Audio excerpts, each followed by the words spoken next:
Good morning students. ધોરણ 10 વિષય વિજ્ઞાન નું ચેપ્ટર નંબર 12 પાઠનું નામ છે વિદ્યુત.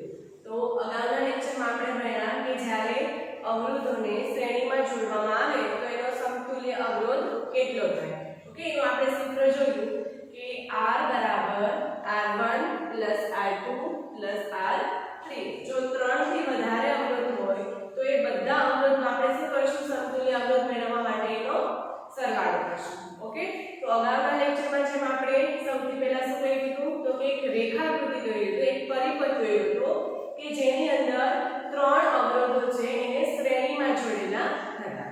તો એની જે બીજી રીત છે અવરોધોના જોડાણની એ છે સમાંતર જોડાણ.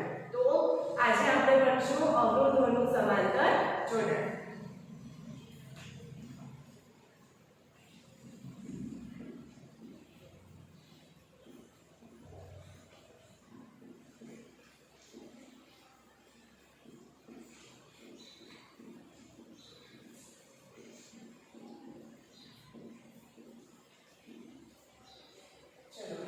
અવરોધોનું સમાંતર જોડાણ એમાં અવરોધોને એકબીજાને સમાંતર રહે એવી રીતે આપણે ગોઠવવાના.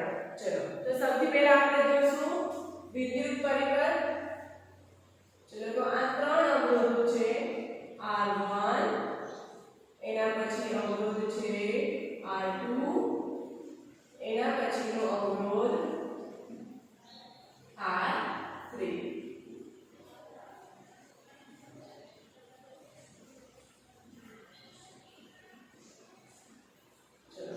આ 3 અવરોધ છે એકબીજાને કેવા છે, સમાંતર છે. કેટલા અવરોધ છે?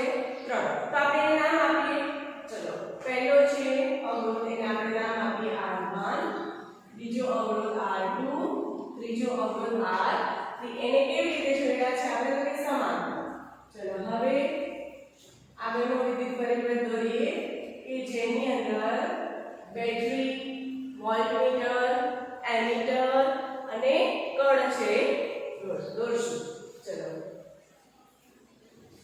ધારો કે બે છેડા A અને B, એના વચ્ચે 3 અવરોધોને સમાંતર જોડેલા છે.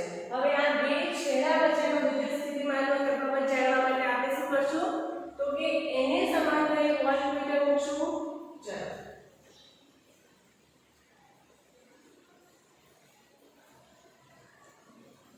તો આ છે વોલ્ટમીટર.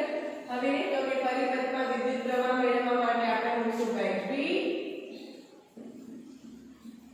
પછી સ્વિચ અને પછી એમીટર.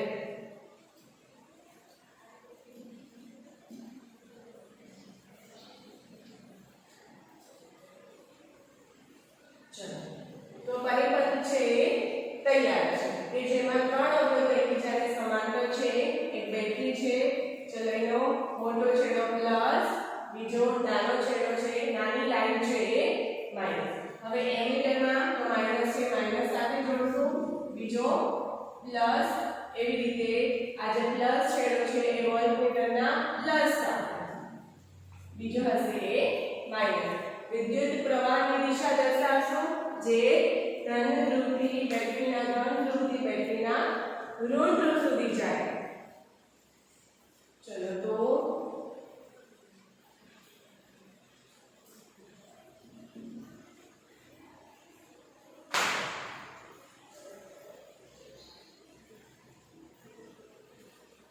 એના પછી હવે આપણે શું કરશું તો કે પરિપથ છે તૈયાર છે જેની અંદર બેટરી, કળ, એમીટર અને વોલ્ટમીટર છે લગાવેલા છે. હવે તો કે આપણે સ્વિચ છે એને ઓન કરી અને એમીટર જે અવલોકન દર્શાવે એને નોંધશું. એમીટર આપણને શું દર્શાવશે તો કે પરિપથની અંદર કેટલો વિદ્યુત પ્રવાહ છે વહે છે એ આપણને દર્શાવશે. પછી વોલ્ટમીટર શું કરશે તો કે આ બે છેડા વચ્ચે જે બે છેડા વચ્ચે લગાવેલું હોય એ બે છેડા વચ્ચેનો વિદ્યુત સ્થિતિમાનનો તફાવત દર્શાવશે. તો એ પણ આપણે નોંધી લઈશું.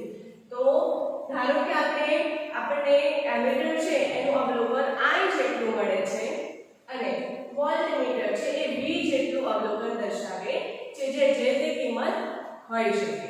ઓકે, ચલો. વિદ્યુત પરિપથમાં વિદ્યુત પ્રવાહ વહેલાવતા એમીટર એ I જેટલું અવલોકન દર્શાવે અને ધારો કે વોલ્ટમીટર છે અને વોલ્ટમીટર એ V જેટલું અવલોકન દર્શાવે છે, જેને આપણે શું કરશું તો કે નોંધી લેશું. ઓકે, પરિપથની અંદર સ્વિચ છે એ ઓન કરીને આ સ્વિચ ઓન ની સંજ્ઞા છે. ઓકે, આપણે લખતું દૂર કરીએ તો આ શું દર્શાવે છે તો કે સ્વિચ ઓફ છે, પણ સ્વિચ ઓન કરશું એટલે શું થશે તો કે પ્રવાહ વહેશે અને એમીટર અને વોલ્ટમીટર એક અવલોકન દર્શાવશે. તો એને આપણે નોંધી લેશું. ધારો કે એ અવલોકન છે એ એમીટર થી આપણને I જેટલું મળે છે અને વોલ્ટમીટરમાં V જેટલું મળે, એને આપણે નોંધી લીધું. હવે યાદ કરો કે જ્યારે આપણે શ્રેણી જોડાણ ભણ્યા હતા ત્યારે શું કીધું તો કે દરેક જે અવરોધ હતા ને એને સમાંતર એક વોલ્ટમીટર મૂકીને અવરોધોના બે છેડા વચ્ચેનો આપણે વિદ્યુત સ્થિતિમાનનો તફાવત જાણ્યો હતો અને એમીટર છે એનું સ્થાન બદલીને એની ચકાસણી કરી કે પરિપથમાં પ્રવાહ છે સમાન છે બધી જગ્યાએ કે અસમાન છે. ઓકે, તો હવે એવી જ રીતે જે અવરોધ છે જેને આપણે સમાંતર જોડેલા છે એ અવરોધ પાસે એમીટર છે એને મૂકી અને આ જે જોડાણ છે દૂર કરશું. ઓકે, એને આપણે દર્શાવશું એ એમીટર છે એ અવરોધ પાસે આપણે મૂકશું અને ચકાસણી કરશું કે અવરોધમાંથી કેટલો પ્રવાહ છે વહે છે. ઓકે, અને વોલ્ટમીટર છે એ દરેક અવરોધને સમાંતર મૂકીને ચકાસણી કરશું. ઓકે, શું કર્યું આપણે તો કે એમીટર છે નો અવલોકન તો આપણે દર્શાવ્યું. હવે એમીટરને અલગ અલગ સ્થાને મૂકીને ચકાસણી કરશું ને કે પરિપથમાં જ્યારે અવરોધને સમાંતર જોડેલા હોય ત્યારે પ્રવાહનું શું થાય છે. ઓકે, સમાન રહે છે કે અસમાન મળે છે. તો વોલ્ટમીટર એમીટર એનું જોડાણ દૂર કરશું અને જે વ્યક્તિગત અવરોધ છે એને શ્રેણીમાં આપણે એમીટર મૂકી સમાંતર વોલ્ટમીટર મૂકી અને એની ચકાસણી કરશું. તો આપણને એવું જણાશે કે વિદ્યુત સ્થિતિમાનનો તફાવત છે ને એ V જેટલો જ મળે છે. ઓકે, જેમ શ્રેણી જોડાણની અંદર પ્રવાહ સમાન મળતો હતો. ઓકે, ગમે એ જગ્યાએ આપણે એમીટરને મૂકતા હતા તો પ્રવાહ સમાન મળતો હતો. ઓકે, પણ સમાંતર જોડાણમાં શું સમાન જોવા મળે છે તો કે વિદ્યુત સ્થિતિમાનનો તફાવત પહેલા R1 પાસે મૂકશું, પછી R2 ને સમાંતર મૂકશું, R3 ને સમાંતર મૂકશું, તો દરેક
તો R1 R2 અને R3 એનો વ્યક્તિગત વિદ્યુત સ્થિતિમાનનો તફાવત અવરોધના બે છેડા વચ્ચેનો સમાન રહે છે બધી જ જગ્યાએ, પણ અસમાન આપણને મળશે વિદ્યુત પ્રવાહ. હવે ધારો કે R1 અવરોધમાંથી વિદ્યુત પ્રવાહ જે વહે છે એ I1 જેટલો છે, R2 માંથી વહેતો વિદ્યુત પ્રવાહ I2 જેટલો છે અને R3 એટલે કે ત્રીજા અવરોધમાંથી વહેતો વિદ્યુત પ્રવાહ એ R3 જેટલો છે.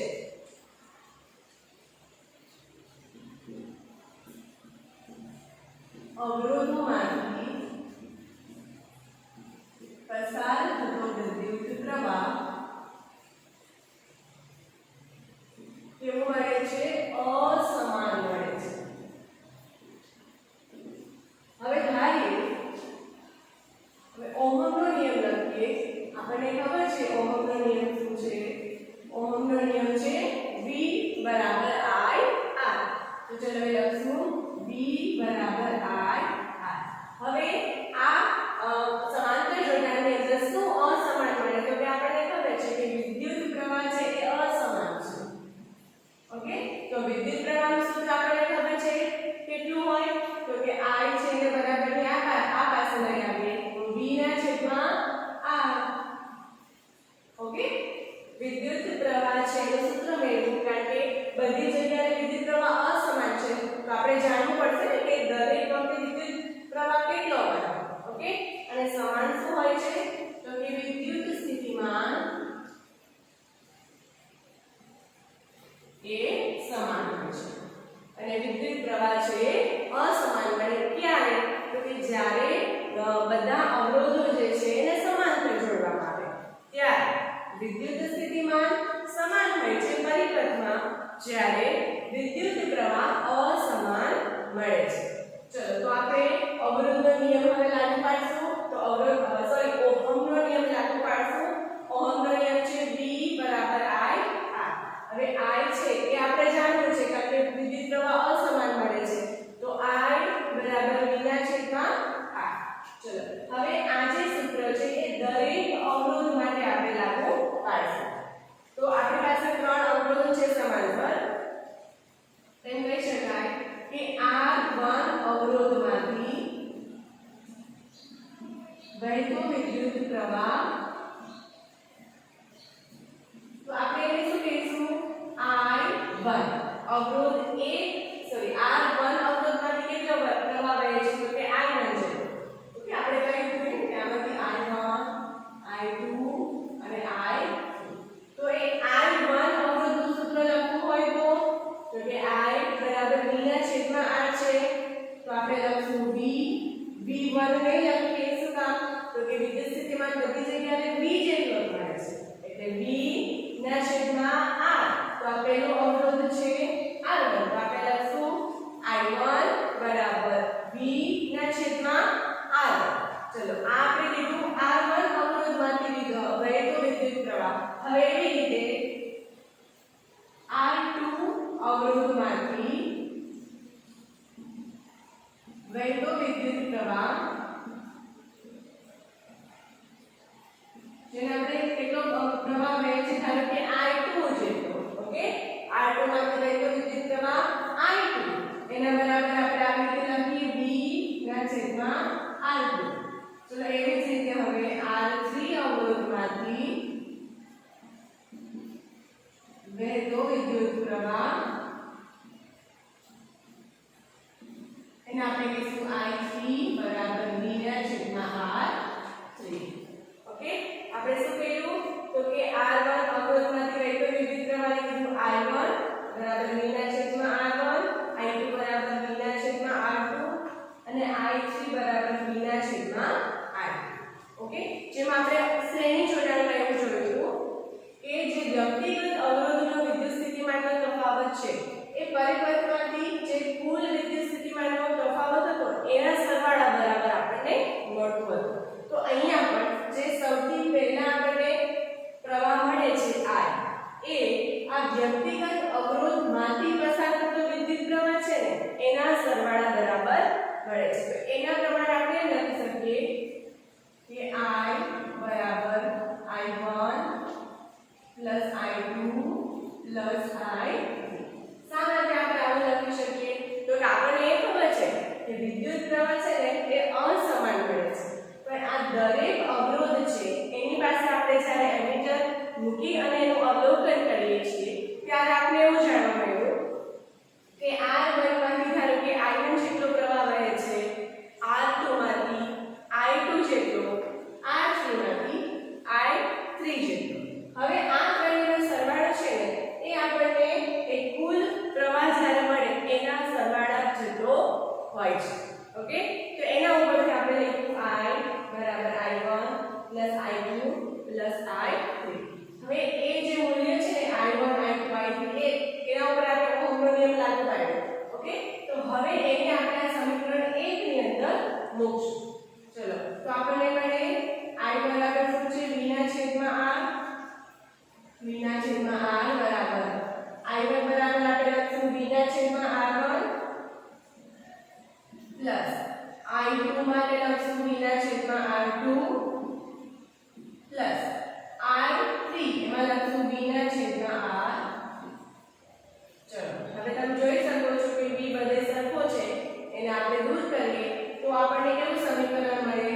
1 ના છેદમાં R બરાબર 1 ના છેદમાં R1 પ્લસ 1 ના છેદમાં R2 પ્લસ 1 ના છેદમાં R3. 1 ના છેદમાં R એ શું છે? તો કે એ સમાંતર જોડાણનો સમતુલ્ય અવરોધ છે.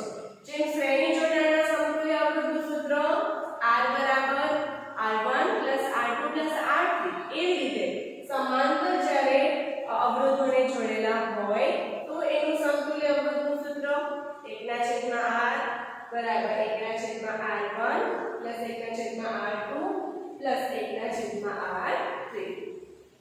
શ્રેણી જોડાણમાં શું કરવામાં આવતો હતો? તો એનો સરવાળો આપણે કહેતા હતા.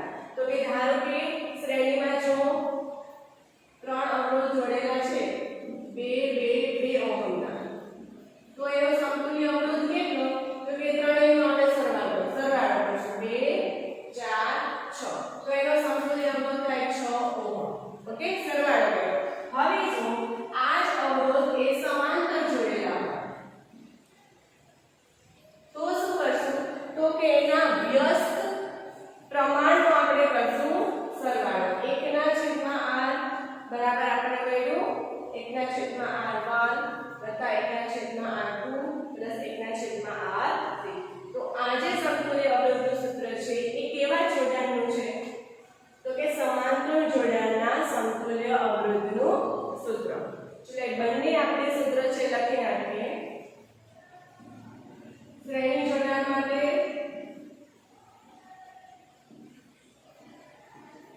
સમતુલ્ય અવરોધ બરાબર આપણે કીધું R S બરાબર R1 વત્તા R2 વત્તા R3. શેના માટે? જ્યારે શ્રેણી જોડાણ હોય ત્યારે. હવે એવી રીતે સમાંતર જોડાણ હોય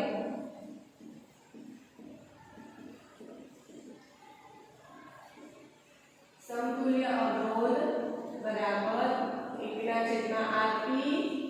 P એટલે પેરેલલ અને S એટલે સિરીઝ. શ્રેણી ઇંગ્લિશમાં સિરીઝ કહીશું એટલે RS એટલે શ્રેણીમાં જે જોડેલા છે અવરોધ એનો સમતુલ્ય અવરોધ. P એટલે પેરેલલ એટલે કે સમાંતર. તો 1 ના છેદમાં RP બરાબર 1 ના છેદમાં R1 પ્લસ R2 પ્લસ 1 ના છેદમાં R3. તો આ બંને શું છે? આપણે પહેલા કે જ્યારે અવરોધોને સમાંતર જોડવામાં આવે ત્યારે સમતુલ્ય અવરોધનું મૂલ્ય કેટલું મળે.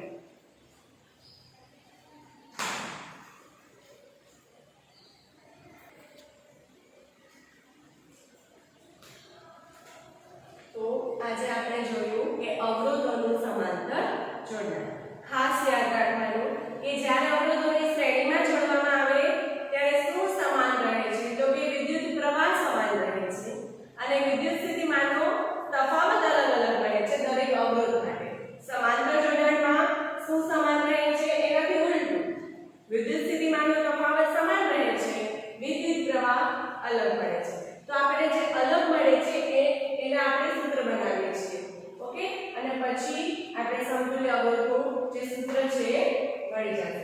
તો જ્યારે અવરોધોને સમાંતર જોડેલા હોય ત્યારે સમતુલ્ય અવરોધ કેટલો મળે છે? તો પરિપથમાં જોડેલા દરેક અવરોધ અહીંયા 3 હતા તો આપણે 3 ને દર્શાવ્યા છે. 4 હોય તો હજી પ્લસ કરીને 1/r ના r 4. ઓકે, જેટલા પણ અવરોધો સમાંતર જોડેલા છે એના વ્યસ્ત મૂલ્યના સરવાળા બરાબર હોય. 1/r1 તો એ કેવું કહેવાય? વ્યસ્ત કહેવાશે. ઓકે, શ્રેણી જોડાણમાં વ્યસ્ત નથી. જે અવરોધ છે એનો જ સરવાળો છે, પણ સમાંતર જોડાણમાં જે અવરોધ આપણને મળે, જે અવરોધ છે એના વ્યસ્ત મૂલ્યના સરવાળા બરાબર મળે છે. તો આપણે લખી નાખીએ તો કે જ્યારે અવરોધને સમાંતર જોડવામાં આવે ત્યારે સમતુલ્ય અવરોધ એ કોના બરાબર થશે? તો કે દરેક અવરોધના વ્યસ્ત મૂલ્યના સરવાળા બરાબર. જોડેલા અવરોધોના વ્યસ્ત મૂલ્યના સરવાળા બરાબર. ચલો, તો આજના હોમવર્કની અંદર અવરોધોનું સમાંતર જોડાણનું વિદ્યુત પરિપથ દોરી એના સમતુલ્ય અવરોધનું સૂત્ર તારો આ હોમવર્ક તમારે આજે કરવાનું છે.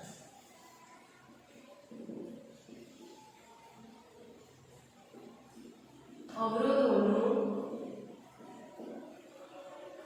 સમાંતર જોડાણ વિદ્યુત પરિપથ દોરી સમજાવો. ઓકે, સમજાવવાનું છે અને સાથે સાથે જે સમતુલ્ય અવરોધ છે એનું સૂત્ર પણ સાબિત કરવાનું